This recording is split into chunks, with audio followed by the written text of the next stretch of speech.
Les résultats vont ensuite être orientés vers un concentrateur, c'est-à-dire un serveur informatique qui collecte et traite les données. C'est à ce niveau-là que les algorithmes interviennent. Ce sont des formules qui contiennent des coefficients multiplicateurs et dont les variables peuvent dépendre des résultats collectés.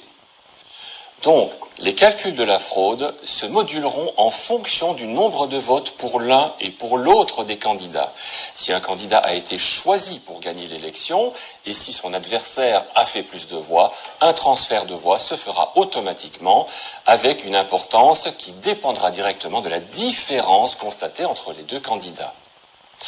L'avantage de ce système, c'est qu'il ne nécessite pas d'intervention humaine le jour du scrutin.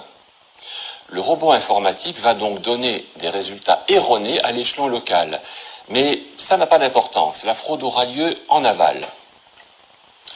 Tous les chiffres arriveront ensuite sur un concentrateur intermédiaire, l'éditeur du principal logiciel, aux États-Unis ou ailleurs, pour y être traités et ensuite être envoyés au ministère de l'Intérieur en France sur un serveur dédié à la collecte finale des votes.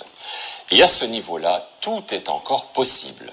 Le calcul va être traité une dernière fois sur les données pour aboutir au score final qui aura été initialement prévu et un calcul inverse permettra d'en déduire le résultat cohérent de chaque bureau de vote. Bien entendu, chacun de ces résultats n'aura plus rien à voir avec la réalité démocratique de l'élection.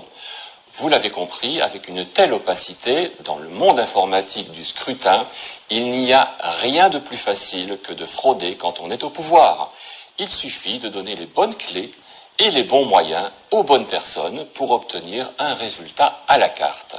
Avec la magie de l'informatique, il est évident que les résultats finaux sont déjà connus avant même le début des élections.